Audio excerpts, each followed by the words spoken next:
is a day that the Lord has made. Hello, everyone. My name is Vanessa. Welcome to my channel. I'm doing the challenge to read the Christian Christmas story in the month of December by reading one chapter in Luke every single day. By Christmas Day, we will have read the entire account of Jesus Christ's life. I hope you enjoy. Chapter 9, Jesus sends out the 12. When Jesus had called the 12 together, he gave them power and authority to drive out all demons and to cure diseases. And he sent them out to proclaim the kingdom of God and to heal the sick.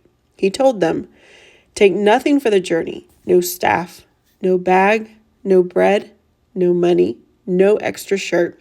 Whatever house you enter, stay there until you leave that town. If people do not welcome you, leave their town and shake the dust off your feet as a testimony against them." So they set out and went from village to village, proclaiming the good news and healing people everywhere.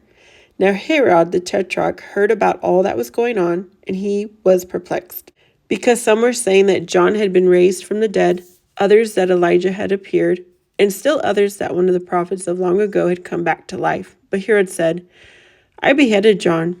Who then is this I hear such things about?" And he tried to see him. Jesus feeds the 5,000.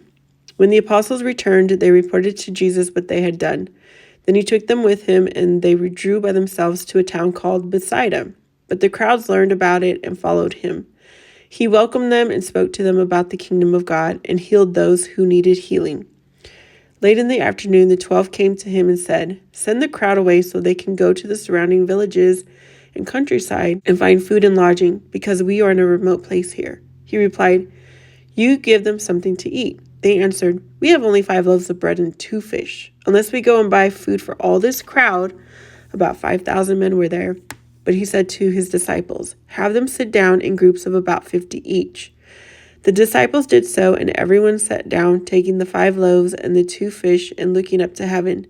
He gave thanks and broke them. Then he gave them to the disciples to distribute to the people. They all ate and were satisfied, and the disciples picked up 12 basketfuls of broken pieces that were left over. Peter declares that Jesus is the Messiah. Once when Jesus was praying in private and his disciples were with him, he asked them, "Who do the crowd say I am?" They replied, "Some say John the Baptist, others say Elijah, and still others that one of the prophets of long ago has come back to life." "But what about you?" he asked. "Who do you say I am?" Peter answered, "God's Messiah."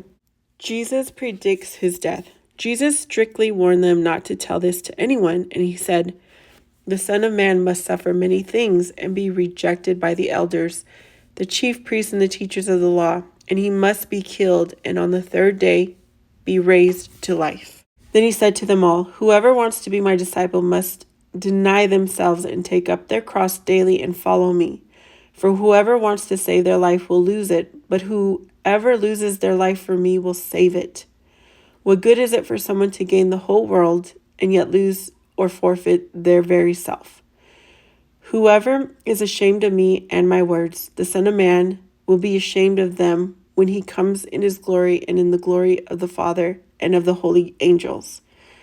Truly I tell you, some who are standing here will not taste death before they see the kingdom of God." The Transfiguration. About 8 days after Jesus said this, he took Peter, John, and James with him and went up onto a mountain to pray. As he was praying, the appearance of his face changed, and his clothes became as bright as a flash of lightning. 2 men, Moses and Elijah, appeared in glorious splendor, talking with Jesus. They spoke about his departure, which he was about to bring to fulfillment at Jerusalem. Peter and his companions were very sleepy, but when they became fully awake, they saw his glory and the 2 men standing with him. As the men were leaving Jesus, Peter said to him, "Master, it is good for us to be here. Let us put up 3 shelters, one for you, one for Moses, and one for Elijah." He did not know what he was saying. While he was speaking, a cloud appeared and covered them, and they were afraid as they entered the cloud. A voice came from the cloud saying, "This is my son, whom I have chosen. Listen to him." When the voice had spoken, they found that Jesus was alone. The disciples kept this to themselves and did not tell anyone at the time what they had seen. Jesus heals a demon-possessed boy. The next day, when they came down from the mountain, a large crowd met him. A man in the crowd called out, "Teacher, I beg you to look at my son, for he is my only child. A spirit seizes him and he suddenly screams. It throws him into convulsions so that he foams at the mouth. It scarcely ever leaves him and is destroying him. I begged your disciples to drive it out, but they could not. You unbelieving and perverse generation, Jesus replied. How long shall I stay with you and put up with you? Bring your son here. Even while the boy was coming, the demon threw him to the ground in a convulsion. But Jesus rebuked the impure spirit, healed the boy, and gave him back to his father. And they were all amazed at the greatness of God. Jesus predicts his death a second time.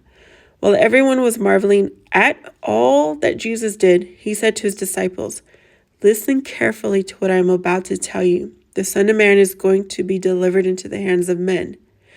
But they did not understand what this meant. It was hidden from them so that they did not grasp it, and they were afraid to ask him about it. An argument started among the disciples as to which of them would be the greatest.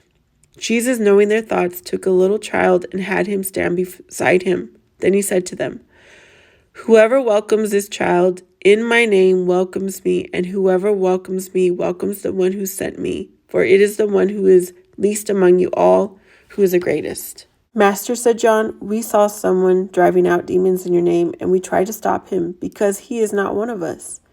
Do not stop him, Jesus said, for whoever is not against you is for you. Samaritan opposition. As the time approached for him to be taken up to heaven, Jesus resolutely set out for Jerusalem, and he sent messengers on ahead who went into a Samaritan village to get things ready for him. But the people there did not welcome him because he was heading for Jerusalem. When the disciples, James and John, saw this, they asked, Lord, do you want us to call fire down from heaven to destroy them? But Jesus turned and rebuked them. Then he and his disciples went to another village. The cost of following Jesus. As they were walking along the road, a man said to him, I will follow you wherever you go. Jesus replied, foxes have dens and birds have nests, but the Son of Man has no place to lay his head.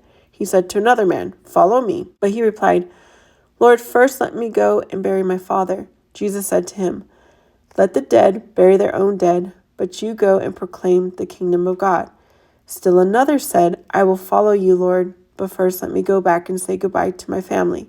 Jesus replied, no one who puts a hand to the plow and looks back is fit for service in the kingdom of God.